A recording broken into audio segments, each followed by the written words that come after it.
Muy buenos días, tengan todos ustedes. Soy el doctor Eduardo Antonio Lara Pérez. A nombre de la Academia Mexicana de Pediatría y la Fraternidad Médica por la Salud, Médicos Unidos por México, les damos la más cordial bienvenida este martes 21 de septiembre del año 2021.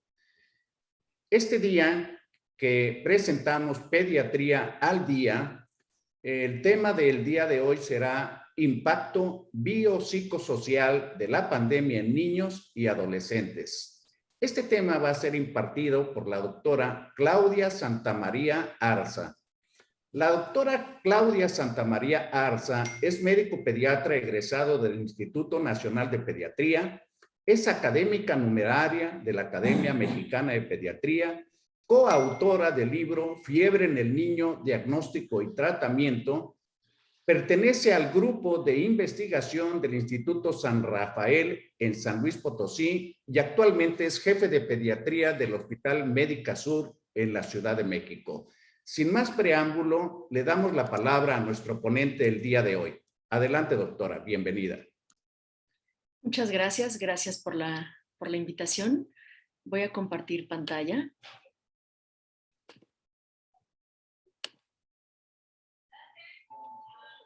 Muy bien, pues agradezco la invitación para esta ponencia.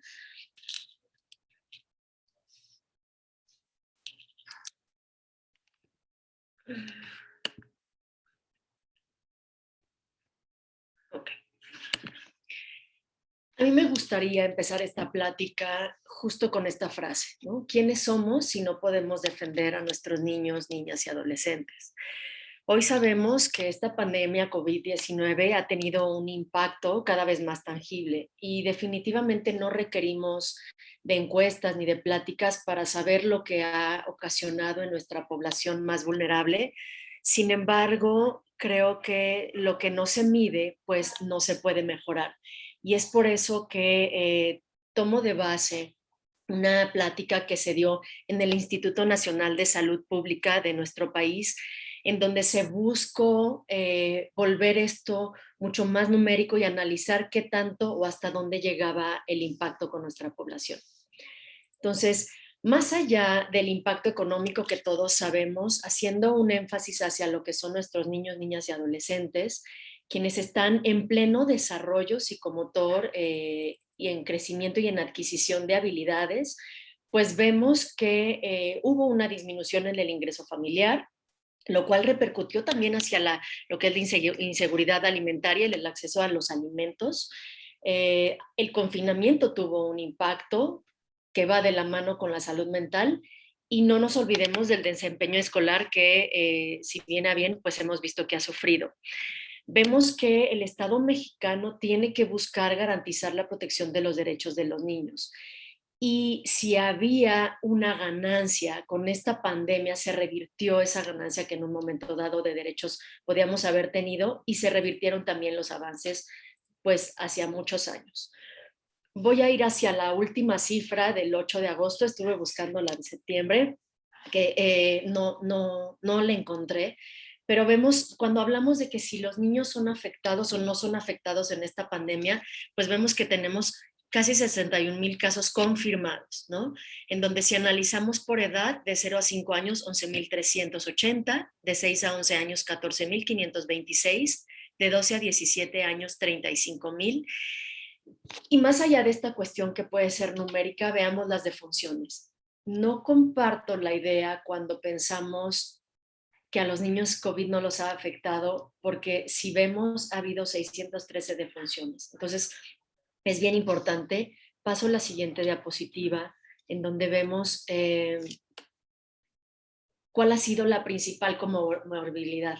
La neumonía ha sido la principal comorbilidad en niñas, niños y adolescentes, que se representa en un 65, casi 65% del total de contagios, junto con obesidad y asma. Y si partimos que México es uno de los países en donde más obesidad hay, pues ahí es donde vemos en un momento dado nuestro impacto, ¿no? Vamos viendo en esta gráfica cómo va de la mano la inmunosupresión, tabaquismo de manera indirecta, hipertensión o enfermedad renal crónica. Pero partiendo de que somos el segundo lugar en obesidad infantil, pues seguramente ahí es donde en un momento dado vemos el impacto de esta pandemia. Seguramente muchos de ustedes ya habían visto esta imagen, ¿no? En donde vemos qué es la realidad, cuál es la igualdad y la equidad. Y lo que yo les decía, si de por sí teníamos una inequidad con nuestros pacientes pediátricos, ahora se ha vuelto la brecha mucho más grande, ya en una situación que per se tenía una situación vulnerable. Y a partir, hay pacientes o niños que en un momento dado no estaban en la etapa vulnerable y a partir de la pandemia entran a esto que es la población vulnerable o susceptible. Creo que nuestros grandes invisibles dentro de esta pandemia han sido nuestros niños, ¿no? Y creo que está de más decirle que nuestros niños tienen derecho a la prioridad. Niños, niñas y adolescentes tienen a ser prioritarios en cuanto a la protección y el socorro ante cualquier eventualidad, ¿no? Y deben de ser atendidos como cualquier adulto con todos sus servicios, y ese es su derecho, ¿no? El derecho a la igualdad, de repente cuando empezamos a ver que los niños estamos en un mundo adultocéntrico en donde la equivalencia humana es muy difícil de llegar, y más, por ejemplo, cuando buscamos equivalencia, vemos que los varones tienen mayor prioridad sobre las mujeres, y que más allá de entre adultos y niños, ¿no? En donde vemos que los niños dejaron de ser lo más importante. Está por más recordarles que tenemos la Ley General de los Derechos de Niñas, Niños y Adolescentes, y en donde en un momento dado pues no hemos estado respetando, a pesar de que sabemos que esto existe, ¿no? Dentro de los principios de la Convención sobre los Derechos del Niño, bueno, pues tenemos 4 puntos que son muy importantes, que es a la no discriminación, donde se promuevan los valores como la integración, la tolerancia y el respeto a la diversidad, el interés superior de la niñez, que al tomar cualquier decisión que los afecte, debemos de elegir la que más les convenga de acuerdo a sus derechos y dignidad humana, ¿no? La supervivencia y pleno desarrollo, y yo creo que aquí ustedes no me dejarán mentir, que la responsabilidad de los niños mientras sean niños es de los adultos, y debemos de buscar que haya un buen desarrollo tanto físico y mental, ¿no? Considero que el interés superior en esta pandemia pues debe de ser la vacunación. No ha habido acceso a la asistencia, tanto consulta privada como pública, la falta de suplementos que va de la mano con una desnutrición, ¿no? Y la falta de acceso a los micronutrientes, como son que nos impacta en anemia, en deficiencia de la vitamina D, ¿no? Dentro de la participación, pues en ningún momento les preguntamos a nuestros niños cómo estaban viviendo la pandemia y qué eran lo que querían hacer, ¿no? Los mantuvimos excluidos, y entonces ahí cuando no los permitimos participar es donde más se marca el impacto. Por ejemplo, en las escuelas vemos que la prueba de PISA nos habla de que hay un retraso de 3 años en el nivel educativo a partir de esta pandemia, ¿no? Tenemos un sistema nacional que es el CIPINA. El CIPINA es el Sistema Nacional de Protección Integral de Niñas, Niñas y Adolescentes. Y el CIPINA saca a partir de esta pandemia acciones indispensables para la atención y protección integral de los niños en COVID. De repente sabemos que se publican o se sacan buenas revisiones, sin embargo, y parte de por qué hice esta presentación es llevar a conocer y dar a conocer esto que en México estamos haciendo y que estamos haciendo muy bien. Se marcan 11 acciones que en un momento dado vamos a ir desglosando una a una, ¿no? Entonces, tenemos que hacer una reflexión profunda sobre las nuevas realidades y que podamos establecer una ruta de recuperación. Vemos, por ejemplo, las 11 acciones más importantes son la atención dentro de los servicios de salud. 2, buscar una alimentación y actividad física adecuada a los niños, ¿no? Cuando cae la pandemia, perdemos, por ejemplo, el acceso a las áreas donde los niños pueden tener actividad física. O sabemos que el impacto en cuanto a la economía, pues también me repercute al tipo de alimentación que tienen los niños. Los registros civiles, por ejemplo, se mantienen cerrados y entonces ese niño que nace en pandemia de repente se retrasa y no lo detectamos como un recién nacido, ¿no? 4, la atención ante violencias y apoyo emocional. De repente sabíamos que la violencia estaba afuera, en la calle, pero cuando a los niños los mantenemos recluidos, pues resulta que tenemos más agresión hacia ellos y no se puede reportar, ¿no? La educación, no todas las escuelas tenían un programa de educación a distancia y eso obviamente repercutió en nuestros chicos. El apoyo al ingreso, ¿cuántas familias tuvieron en verdad un apoyo a ese ingreso que pudiera incluirlos o que tuvieran una equidad y justicia para que tuvieran acceso, ¿no? Agua potable y saneamiento. 8, los grupos vulnerables, por ejemplo, niños con retraso psicomotor, niños que requerían cierta atención de tercer nivel, pues vieron que tuvieron una pérdida, ¿no? Y entonces había que hacer ciertas acciones indispensables para que los pudiéramos atender. La justicia penal y adolescente, la participación de los niños, niñas y adolescentes, y como último punto, el acceso al internet, la radio y la televisión. Voy a ir desglosando cada uno de ellos y aquí voy de la mano justo con esto que nos presentó el Instituto Nacional de Salud Pública, que es la encuesta IQUIDE. La encuesta IQUIDE se hace junto con la Universidad Iberoamericana, que está aquí en la Ciudad de México, y la UNICEF, en donde se hace una encuesta a 1,500 personas, ¿no? Y de aquí vamos a ir analizando los puntos que me parece que fueron los más importantes, ¿no? En donde vemos que el 19% de los hogares, la persona jefe de familia perdió el empleo, ¿no? Y cuando hablamos de inequidad, vemos que fueron más mujeres que hombres las que en un momento dado perdieron el trabajo. Y ahorita vamos a analizar por qué pasó esto. 2 de 3 hogares tuvo un ingreso menor al que tenían al inicio de la pandemia. Y entonces eso obviamente me impactaba. Los hogares más numerosos tenían más trabajadores con trabajo informal.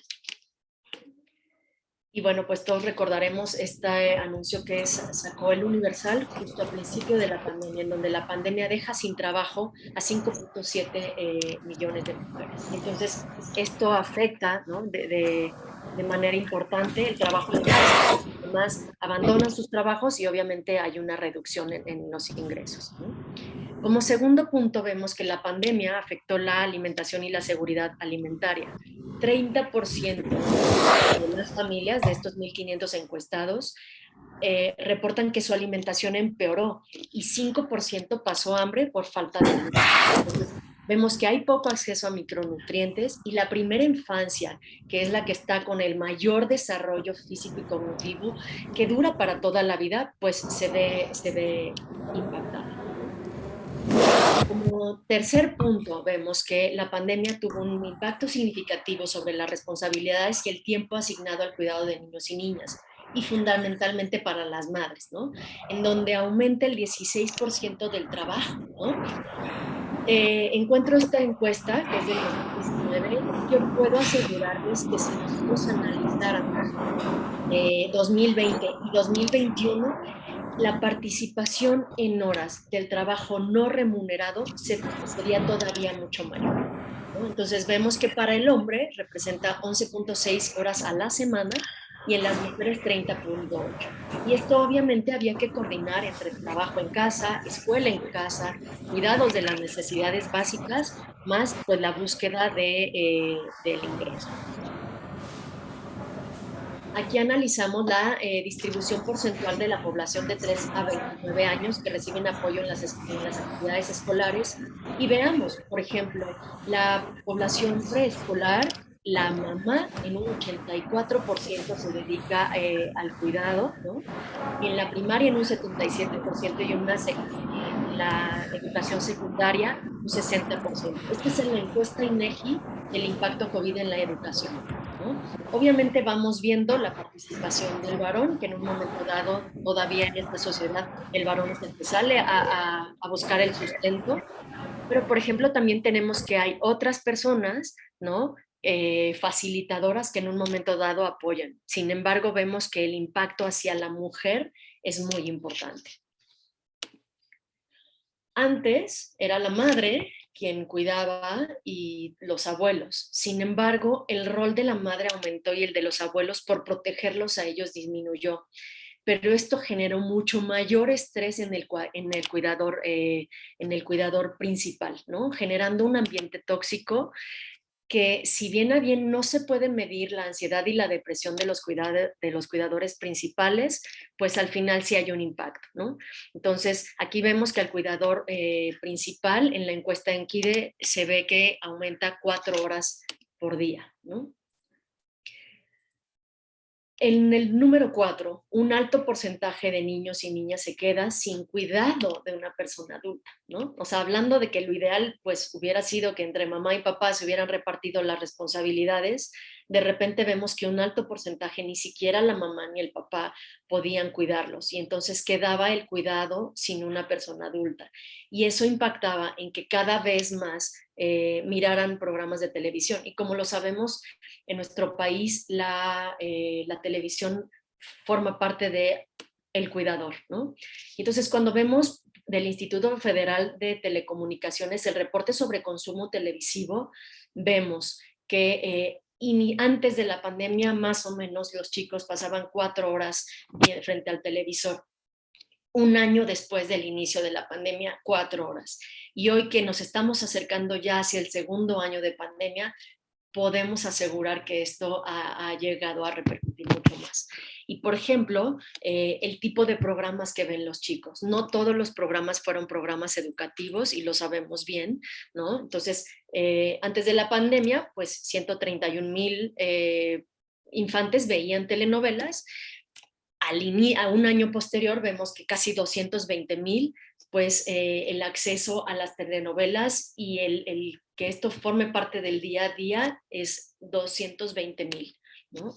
Y bueno, pues obviamente vemos que nuestros niños y niñas entran a ser nuestros huérfanos digitales, ¿no? Las personas adultas en México pasan más de 8 horas conectadas al internet, más de 3 horas a las redes sociales.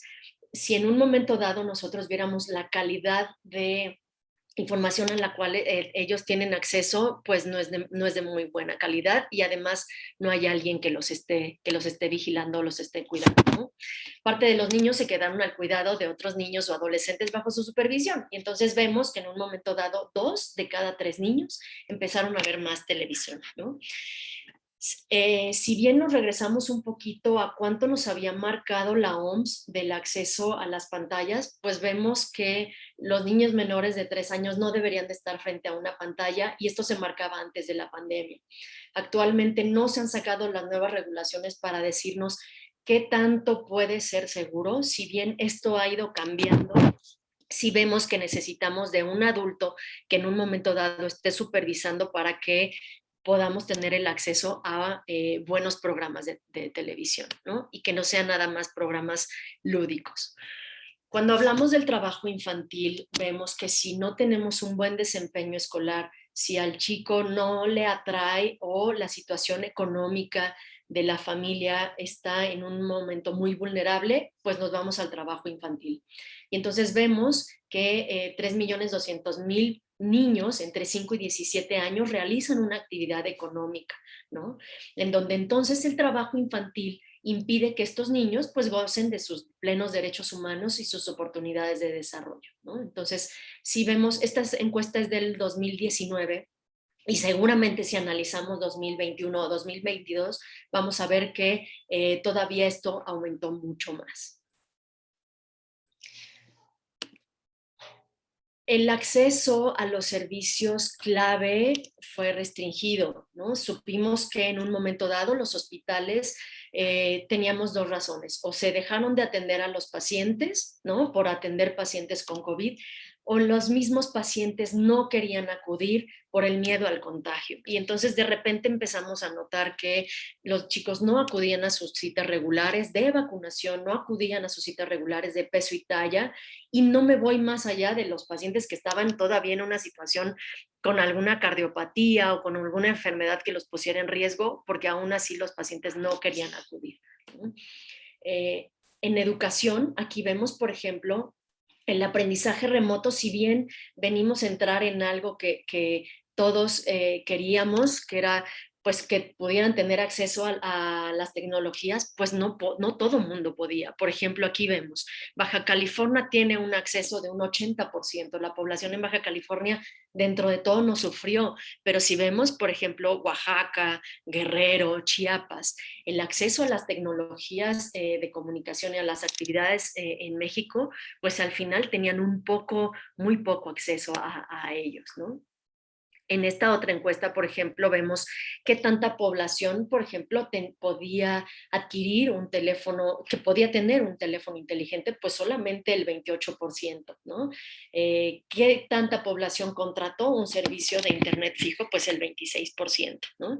Y si me voy, por ejemplo, al acceso a una computadora, al acceso a una silla adecuada, un escritorio adecuada, una tablet, pues cada vez vamos viendo que este número bajaba, ¿no? Y entonces, obviamente vemos que aquí, por ejemplo, yo que estoy en la Ciudad de México, pues el acceso era mucho mayor porque había mucho mejor red, ¿no?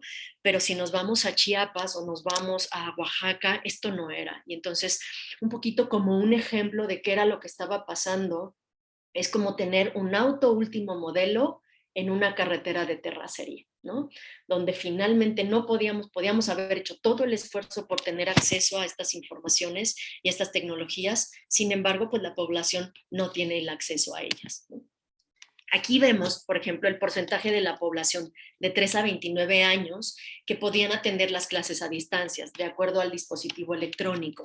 Y entonces, por ejemplo, vemos que el celular inteligente en la primaria pues vino a ayudarnos, ¿no? A que pues era lo que más tenían acceso. Sin embargo, a lo mejor no era lo ideal. Pero, por ejemplo, vemos en la educación superior, en donde, bueno, pues el acceso ya a una computadora portátil, pues era mayor y ellos podían trabajar.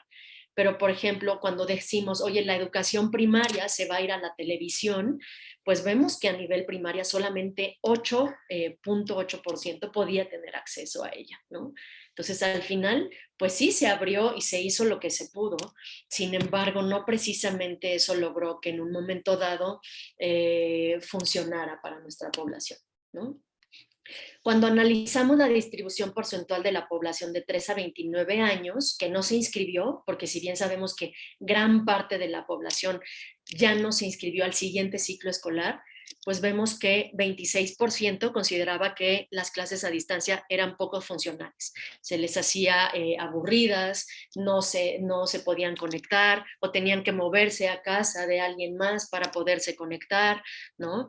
25%, por ejemplo, que ahí es donde vemos que va de la mano el impacto económico con el impacto escolar, es que 25% alguno de sus padres o tutores se quedaron sin empleo o cerró el lugar en donde trabajaban, ¿no?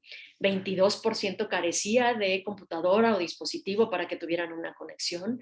Hubo escuelas que cerraron definitivamente y con eso nos estamos enfrentando hoy cuando estamos hablando de que las escuelas vuelven a reabrir puertas y entonces nos encontramos escuelas con 1 año y medio de abandono, ¿no? Sin tomar en cuenta las escuelas que cerraron, ¿no? 4.4% de esos niños, el padre, la madre o el tutor no podían estar ahí para ayudarles, porque si bien la educación secundaria a lo mejor el chico es un poco más autónomo, cuando nos regresamos a primaria o al grado preescolar, pues al final alguien tiene que trabajar con los chicos para poder estar conectado, ¿no? Y tristemente vemos, por ejemplo, que 2.6% algún enfermo o familiar falleció por COVID y un 2% un enfermo estuvo con COVID. Y entonces, el estrés a los que nos enfrentamos cuando le decimos a esa familia, tienen COVID, pero además tienes que conectarte a clase en línea, pues obviamente las cámaras cambian, ¿no? de posición y dejamos de garantizar su derecho a la educación, ¿no? En el punto número 6, las personas cuidadoras cursaron con más estrés y 46% de los encuestados refieren que se llegaron a sentir mucho más irritables. 11% refería con dificultad para ser cariñoso y 19% refirió o reportó con sentir métodos de disciplina violentos. Entonces, lo que yo les comentaba, en un momento dado decimos, quédate en casa, se van a casa y en el hogar es donde están expuestos a más violencia inclusive que en la escuela, ¿no? Porque al final, cuando los chicos estaban en la escuela, era un poquito el respiro, el de no estar en casa, no estar viviendo lo que en un momento dado tenemos, y de repente pues es trabajo en casa, oficina en casa, escuela en casa, más las cuestiones lúdicas, ¿no? Y entonces ahí vemos que en un momento dado pues dejamos de permitirles a los niños librarse de esta violencia, ¿no? Y entonces nos vamos un poquito al mito de la familia feliz y el amor romántico, en donde al final pues llegamos a donde hay objetos que los niños se consideran objetos de propiedad familiar, ¿no? Tenemos una madre abnegada, un padre proveedor, sin embargo, pues al final los niños son expuestos a la violencia, ¿no? Y entonces los monstruos de la infancia, de los cuales habíamos hablado, más allá del virus de COVID, pues es lo que vivimos en casa, ¿no? Y entonces tenemos el castigo corporal, la humillación, inclusive casos de abuso sexual, ¿no? Que en un momento dado detonaban el miedo y, bueno, pues heridas emocionales, ¿no? De niños y niñas muestran alteraciones emocionales, en donde vemos que hay dos tipos de manifestación. Uno es la internalización de los sentimientos, que son niños que empezaban a llorar mucho, que hablaban menos de lo habitual, y la externalización como aquellos niños que ya empezaban a ser más rebeldes, más agresivos, más irritables. Y al final los niños van a demostrar lo que en un momento dado viven dentro de casa, ¿no? El cambio de las rutinas de hábitos saludables, que si bien sabemos que en México no teníamos hábitos saludables, con esta pandemia se detona mucho más, ¿no? Se pierde el comer el horario, dentro de un horario regular, jugar en un horario o en un lugar adecuado, perdemos los lugares físicamente aptos para que los chicos tengan una actividad física. Los niños dejan de dormir en horario regular y vemos que las actividades padre-hijo, que aunque no eran muchas, pues se pierden todavía mucho más, ¿no? 9, las pérdidas laborales sufridas durante la pandemia, pues tiene un impacto fuertemente con consecuencias negativas hacia nuestra infancia, ¿no? Y entonces vemos que las afectaciones se hacen cada vez más evidentes en los grupos de estratos socioeconómicos más bajos, ¿no? Y las brechas entre más se ve hacia lo que es la primera infancia. Y recordemos que cuando la primera infancia se afecta, pues nos van a dejar rasgos de por vida, ¿no? Entonces, por eso es que les presento lo que se presentó en el Instituto Nacional de Salud Pública como el Pacto por la Primera Infancia. Definitivamente sabemos o nos hemos dado cuenta que la situación es peor de lo que nosotros nos habíamos imaginado, con datos tremendamente dolorosos hacia el desarrollo físico, social, cognitivo, educativo y laboral de nuestros niños, ¿no? Vemos que 1.8 millones de personas abandonaron la escuela, lo cual representa un impacto de un 5.6 hacia la población escolar. El aprende en casa al final no logró el objetivo, si bien fue lo primero que pudimos hacer, sabemos que este fue un golpe muy fuerte hacia nuestra infancia, ¿no? De qué hemos hecho y qué es lo que estamos haciendo. Sería ilusorio pensar que lo que hemos hecho ha sido suficiente para mitigar esta catástrofe. Nos surgen planes de acción y acciones, ¿no? El tema de la desnutrición, de la seguridad alimentaria, de la capacidad de aprendizaje de nuestros niños y de la salud a largo plazo, la lactancia materna y la vacunación tienen que ser puntos cruciales para que nosotros ayudemos a esta población que lleva año y medio con daño. Vemos, por ejemplo, que la violencia y la crianza positiva debe ser la raíz estructural sobre la propia historia. Por ejemplo, 78% de los encuestados reportaron disciplina física, 44% golpeó con objetos a un niño e inclusive 20% con puños y patadas, ¿no? Entonces, al final, en esta cultura con la que crecimos, hoy es una oportunidad para que hagamos un cambio con la crianza positiva, ¿no? 87% de los adultos sabían que ha cambiado las técnicas de estrategia de disciplina para los niños y en un momento dado están dispuestos a aprender cosas nuevas, ¿no? Tenemos representaciones sociales viejas que al final tenemos que romperlas, y es en esta pandemia en un momento dado tenemos que difundir las nuevas estrategias que tenemos, ¿no?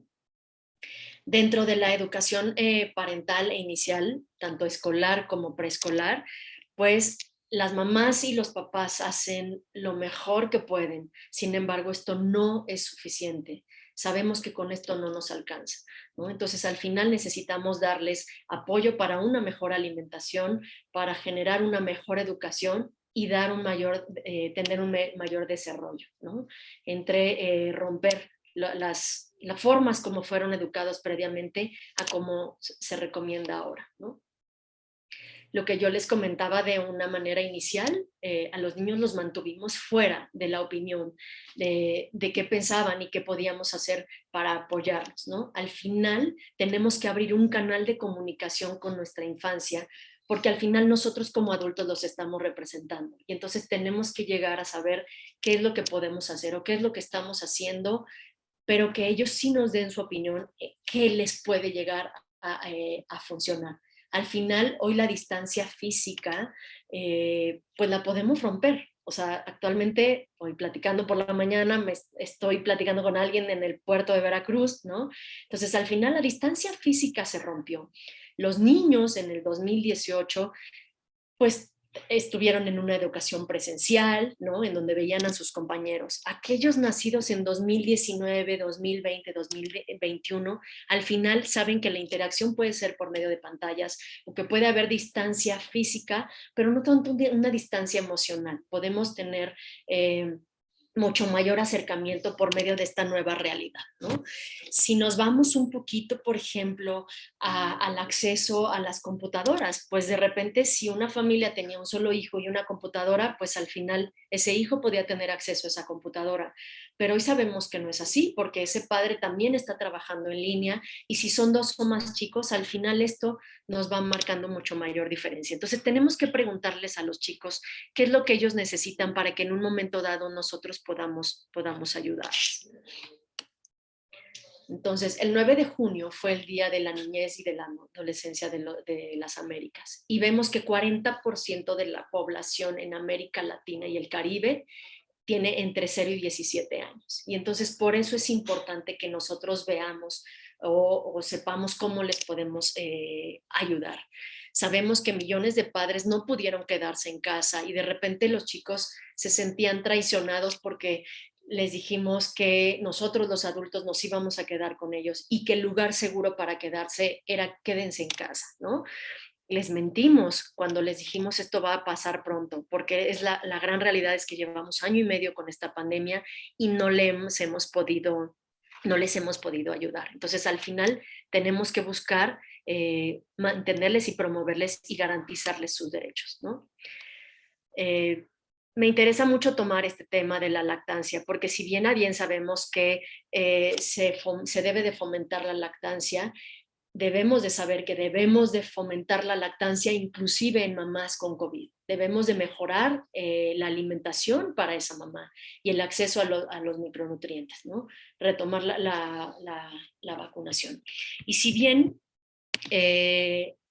esta foto me gusta mucho porque me habla de lo que al final va de la mano inclusive con la epigenética, ¿no? Lo que es la naturaleza y lo que es la crianza, ¿no? Entonces, al final, los factores hereditarios y los genes, bueno, pues nos van a dar ciertos rasgos que seguramente en esta pandemia esto va a cambiar, pero lo otro es el ambiente. Y entonces, al final, esta experiencia social, esta cultura, cómo nosotros nos vamos relacionando, pues al final va a impactar en nuestros chicos, ¿no?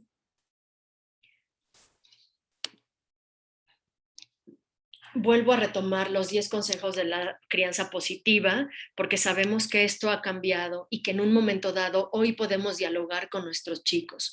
La forma en cómo nos educaron anteriormente, no tenemos que quedarnos con esta idea, ¿no? Al final, hoy los chicos pueden expresar sentir, ¿no? Expresar tener sentimientos negativos y saber y darles a entender que está bien sentirse mal, que no es un reto a la autoridad el que en un momento dado ellos nos pidan algo o nos digan algo. Al final tenemos que acompañarlos y un acompañamiento de familia, ¿no? Entonces, predicar con ellos con el ejemplo, ponerle límites, el que seamos compañeros de crianza no significa que uno ponga límites y que el otro no. Al final tenemos que llevar a un equilibrio, ¿no? Y no irnos del otro lado que en un momento dado nos estaba sucediendo, ¿no? Entonces yo creo que vale la pena que fomentemos de manera respetuosa la interacción con nuestros chicos.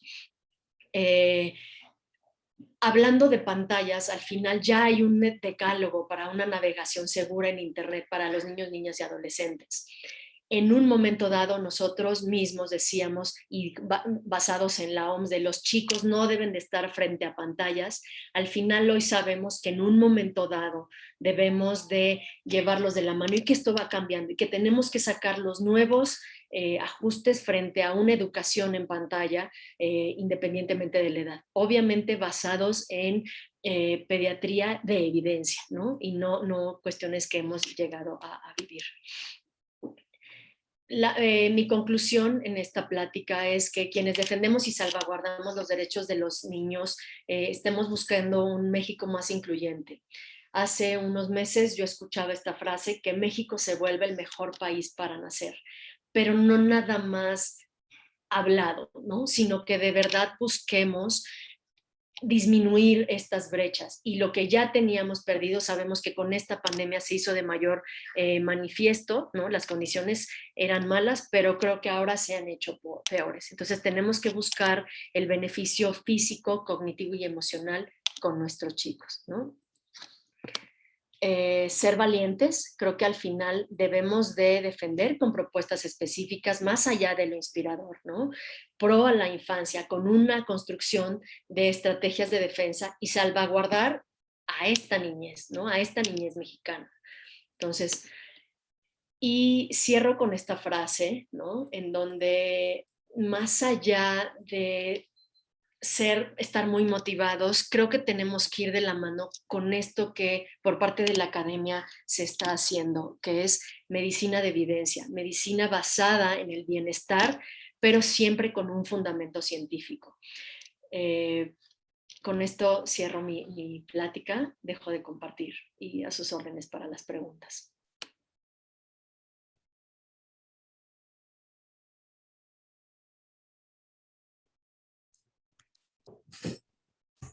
Muy bien.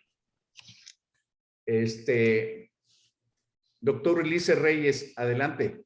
Sí, realmente es muy complejo, y porque el ser humano, lo vamos a ver es a través del aprendizaje. Nosotros seguimos aprendiendo pese al tiempo que tenemos en esta pandemia, doctora Claudia. Yo la felicito, la verdad, porque es muy importante todas las aristas que tocó usted.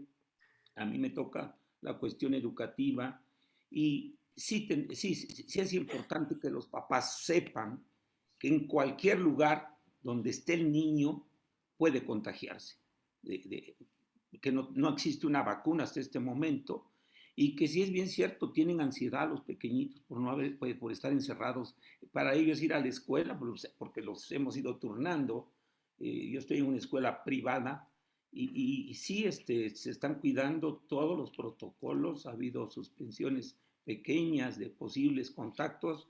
Hasta este momento no hemos tenido casos, pero para los pequeñines regresar a la escuela un momento, 1 hora, 3 horas, 4 horas alternado, es formidable. Aparte de la ansiedad, me preocupó mucho que en la próxima ola, si no hacíamos algo para que los niños salieran, el salir es un riesgo, pero si no hacíamos algo, las tasas de suicidio se iban a incrementar enormemente, y está anotado, y va a ser algo incontrolable. Sabemos que una cuarta ola no solamente va a ser el virus, sino va a ser una gran cantidad de suicidios en adolescentes. Entonces, esto sí me preocupó. Doctora Claudia, no tengo nada que preguntarle. Se me hizo excelente la charla. Seguro que hay preguntas, y quiero agradecerle su participación. Muy amable académico doctor Ulises Reyes por tu comentario. No quisiera llenarme de aspectos catastróficos y negativos, pero la vida en sí es arriesgarse todos los días. O sea, lo interesante es cuál va a ser tu postura, tu conocimiento y que tengas las medidas preventivas de protección suficientes. Pero es una tristeza muchos niños que no conocen la escuela, que nunca han ido a la escuela. ¿Y qué impacto va a tener a largo plazo esa situación? Y hay otros niños que ya conocen lo que es ir a la escuela y que ahora estar fuera de ella, pues hay, yo me imagino que porcentajes repartidos entre los que quieren regresar y los que no quieren regresar, pero lo interesante va a ser qué impacto va a tener al mediano plazo en la personalidad, en la convivencia social de esas personas con respecto al futuro. Hay muchas inquietudes. Le voy a dar la palabra al académico doctor Enrique Mendoza. Adelante, Enrique. Enciende tu cámara. Gracias. Ya, Sí. aquí estamos. Déjame quitarme el cubrebocas. Mira, me encantó la plática, la conferencia, doctora. De hecho, yo soy un fan de los medios electrónicos. Tengo varios artículos publicados, pero lo interesante, quisiera nada más compartir con usted que ahorita el uso de medios electrónicos se ha incrementado y es una estadística aquí. Bueno, es una encuesta en la secundaria y encontramos que el 80% de los estudiantes utilizan medios electrónicos en su habitación sin vigilancia paterna. Y están expuestos a todo lo que son los problemas de el uso de redes o de redes sociales, ¿sí? Entonces están el sexting, el ciberbullying, etcétera, ¿sí?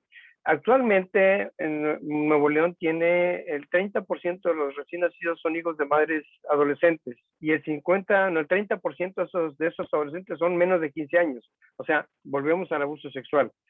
Pero ahorita está pasando algo bien interesante que ahorita ya lo comentó usted, es que el uso de medios electrónicos es impresionantemente intenso, porque están en la escuela en medios electrónicos, luego hacen la tarea en medios electrónicos y luego se divierten en medios electrónicos. Y muchos son multitareas y trabajan hasta en la noche y duermen en su habitación con 2, 3 medios electrónicos funcionando al mismo tiempo. Entonces, todo eso genera muchos problemas. Cuando habló de crianza positiva me encantó porque hay un libro muy bueno de Newfield que habla de volver al lazo familiar. Es un psicólogo, escribió un libro muy bueno, recientemente se publicó en el 16 y habla sobre eso, sobre el abandono de estos hijos, cómo los hemos dejado ir. Y esto ha incrementado lo que dice Ulises, que excelente comentario, la tasa de suicidio. Dice que los suicidios han aumentado los últimos 50 años 4 veces y que hemos dejado ir a los hijos. Entonces, vuelvo a la crianza positiva, creo que es algo básico para nosotros, pero yo le agregaría algo más, el COBIU, el americano, la Academia Americana de Pediatría recomienda el COBIU, el ver con los chicos los medios electrónicos. Si estamos viendo los medios electrónicos, eso nos va a ayudar bastante. Y el incremento de suicidios, ahorita lo estamos viendo ya. ¿Por qué? Porque niños con ¿cómo se llama? El cierre de emergencia de todos los eventos, todas las escuelas, eventos, donde están juntos, no existe. Entonces, ¿dónde se van a juntar? ¿Dónde se ven? Entonces, eso causa depresión. Y eso ha incrementado también los suicidios. Entonces, yo creo que este es un tema muy amplio, muy interesante, y le agradezco mucho su conferencia, doctora. Muchas gracias. Muchas gracias, Enrique. La doctora Josefina Artaza, desde Argentina, le manda felicitaciones, es una excelente plática y le manda saludos. Hay un doctor, dice el doctor lector con APM, está incluso pidiendo la palabra. Si quiere encender su audio y su video, doctor, para que lo conozcamos y se clarifique. Sí. Sí, y saludar a todos mis paisanos. Felicidades, doctora, por su charla, muy interesante, muy interesante. A mí me encantaría pensar en la cuestión que habló de la economía, y estoy de acuerdo con Henry, estoy de acuerdo con Ulises, excelente. Me encantaría decir que la pandemia hay que llevarla desde un punto de vista de riqueza, no una pandemia de pobres, y estoy de acuerdo que hay que regresar y activar. En Estados Unidos, estoy exactamente aquí en este momento, se llevan, no están discutiendo si regresan o no a la escuela, están discutiendo si usan el cubreboca o no. Eso ya pasó. Ellos le dieron vuelta a la hoja en el norte, Michigan, Wisconsin y Minnesota. Están tratando de llevar a cabo una pandemia de ricos, de tener recursos, lo que habló la doctora. En sus gráficas que bien planteó, dice que la economía de pobres lleva a la miseria, este círculo de la miseria y de lo que acaba de decir el doctor Henry, suicidios, maltrato y más pobreza. El New York Times nos dice que retrocedimos 20 años y no vamos a la escuela, que en Latinoamérica nuestros chicos, cuando sean directores, cuando sean presidentes, cuando sean secretarios, van a tener una muy baja capacidad de intelectualidad y de cultura. Por eso esta plática es interesante, muy buena que llegue, y necesitamos darle vuelta a la hoja. Necesitamos, como usted dice, retomar, ser muy capaces de autogestar nuestra salud. No podemos, de hecho, en Oaxaca, donde yo vivo, toda la gente anda afuera, toda la gente, porque el 80% pues comercio no obligado. Y entonces es un hecho que todos necesitamos darle la vuelta a la hoja, reenfrentarnos, hay que ser. Algo pasó con el audio del doctor. Muchas gracias. Como usted no es figura. Creo que tiene problemas con su audio, doctor. Muchas gracias. Sí, ya. No sé si me escucharon. Gracias. Gracias, muy amable. Gracias. La doctora Araceli Cavada la felicita por su conferencia. Menciona que la realidad y la proyección a futuro. El doctor Jorge Chuk también la felicita. La doctora Araceli Cavada agrega que esta situación que vivimos va a tener repercusiones en la interacción social, en el futuro de nuestra sociedad, y tenemos que aprender a desarrollar una nueva forma de convivencia de la humanidad. También nos piden por ahí el nombre del libro que mencionó el académico doctor Enrique Mendoza, a ver si nos hace favor de escribirlo en el chat. El doctor Manuel Praena, que es pediatra muy reconocido, andaluz, vive en Sevilla, dice, ha sido una excelente plática que ha puesto el acento en las cuestiones importantes. Mi agradecimiento desde España porque nuestras vivencias en España son muy semejantes. Hemos comprobado que los colegios han sido más seguros. Nuestros niños y niñas se han contagiado más en sus domicilios comparados con lo que un probable contagio en los colegios. Es un comentario valioso, ¿eh? Es un comentario valioso porque mencionan que en México la reapertura se retrasa de las escuelas, la educación de los niños, las repercusiones sociales y psicológicas, como bien lo mencionó la doctora Claudia, y no estamos tomando en cuenta la movilidad, la densidad de esa movilidad, las costumbres simplemente que tienen en su hábitat de esos niños antes de llegar a la escuela o cuando salen de ella. Entonces, yo creo que sí es muy, muy interesante ese comentario. No sé, estamos llegando ahí a nuestro límite, hay mucha participación. Menciona el doctor Enrique Mendoza, hold on your kids, o sea, abracen a sus niños, de Gordon Newbold and Gailbourn Maid, editorial Valentine Books. Gracias, académico doctor Enrique Mendoza. Doctora, me gustaría que nos hiciera favor de comentar un poco más antes de su mensaje final. ¿Qué condiciones cree usted relevantes o qué nos podría proponer ahora en el futuro cercano y cómo cree usted que impactará a largo plazo si no tomamos algunas medidas ya en este momento? Sí, retomando un poquito los comentarios que hubo, efectivamente vemos que la tasa de suicidio, de depresión y de ansiedad en los niños y adolescentes se ha visto, ha salido a la luz, ¿no? Creo que tenemos una gran responsabilidad en esto de la exposición a las redes, ¿no? Y justo lo que comentaba el doctor Mendoza, el sexting, el bullying, eso que también está impactando. Entonces, de repente abrimos la caja de Pandora para decir, bueno, pues los chicos que tengan acceso, pero de repente tiene que ser el acceso regulado y vigilado por medio de un adulto, ¿no? Si no puede ser mamá o papá, que sea un profesor o un maestro. Y al final creo que tenemos que tener un decálogo para que los chicos tengan el compromiso para autovigilarse o autorregularse, ¿no? Alguna vez oía la frase que cuando los chicos tengan que tomar una decisión importante para su vida, lo más seguro es que ni los papás, ni los doctores, ni los maestros van a estar ahí. Al final el chico va a tomar la decisión si yo mando este WhatsApp, si yo mando esta foto, si yo entro a esta página. Pero al final, para que los niños tomen una buena decisión, creo que tenemos que tener un carácter formativo dentro de la infancia, ¿no? Creo que inicialmente pensábamos que esto iba a durar poco tiempo, pero al final esta es una nueva realidad. Cuando abrimos las escuelas, como lo comenta el doctor Ulises Reyes, abrimos las escuelas y los chicos tienen que regresar. A ver, tenemos que regresar con protocolo y que los chicos aprendan a ir a la escuela. Ahorita en Estados Unidos están viendo que si con cubrebocas o no cubrebocas, creo que sí tenemos que darle vuelta a la página, pero con seguridad, ¿no? Si bien los chicos no se están contagiando en las escuelas, al final tenemos que aprender que esta es una nueva normalidad con la que vamos a vivir. Y completando un poquito el comentario del médico que está en España, creo que la pediatría hoy se manifiesta más como una pediatría universal. O sea, lo que viven nuestros niños en México lo están viviendo en Estados Unidos y lo están viviendo en España y lo están viviendo en Australia. ¿Por qué? Porque la pediatría es universal.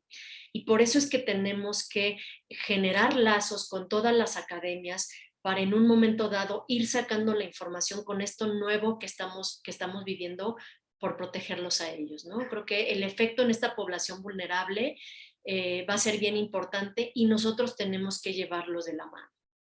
Aunque definitivamente el tema de la plática son los aspectos biopsicosociales, hay que recordar que desde antes de la pandemia, en México teníamos problemas muy serios sobre nutrición, sobre malnutrición en nuestra población infantil.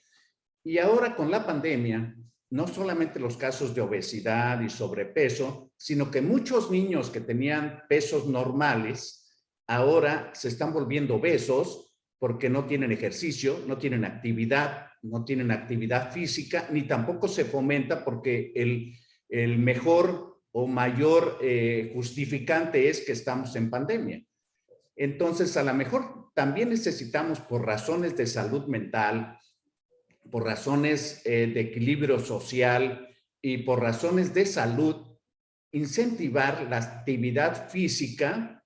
Ya sabemos de la liberación de endorfinas y toda esta serie de cosas, pero también puede cambiar nuestra actitud. Y yo considero, a título personal, que la influencia de los padres es fundamental. O sea, si los padres no le enseñan a los hijos con el ejemplo, yo creo que eso es el mayor de los errores. Todo lo que quieran los padres que hagan sus hijos, que se sometan o que la meta que se puedan fijar, deben de tener un ejemplo. Y qué mejor ejemplo que ahí mismo en su casa, con sus padres, con el ejemplo sin palabras, ¿verdad? Simplemente con actitudes y hechos muy específicos.